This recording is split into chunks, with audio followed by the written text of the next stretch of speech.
Минимални промени од утре, па драстично поевтинување на горивата веќе од следната недела. Ова се очекувањата на премиерот Мицкоски, откако беше објавено дека конечно е постигнат договор меѓу Соединетите Американски држави и Иран за завршување на војната и повторно отворање на стратешки важниот Ормуски теснец. Берзите веќе реагираа, па Брент нафтата за една недела падна од $94 минатиот понеделник на $83 за барел денеска за испораките во август. Со премиерот вели Македонија останува земја со најниски цени на горивата во регионот и кризата сме ја поминале без рестрикции на нафтените деривати. Следната недела очекувам значајно намалување, бидејќи од денеска цените на берзите за нафтата и нафтените деривати драматично опадна. Ги следев патувајќи кон Битола, некаде околу $82-83 за барел се движат.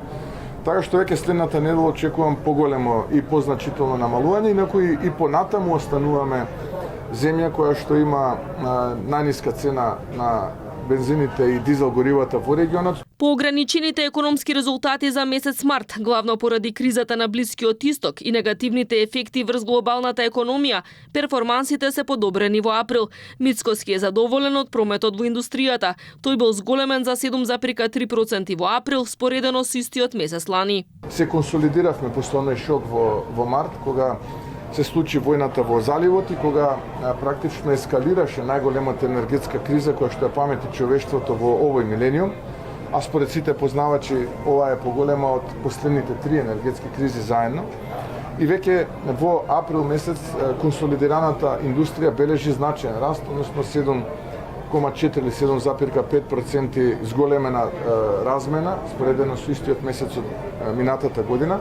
Голем удел кон порастот на прометот во индустријата имаат и инвестициите на домашниот бизнис, направени со финансиска инекција од поволниот унгарски кредит. Македонскиот бизнис максимално ја користи кредитната линија. Само минатата недела на македонските компании им биле префрлени 2 милиони евра.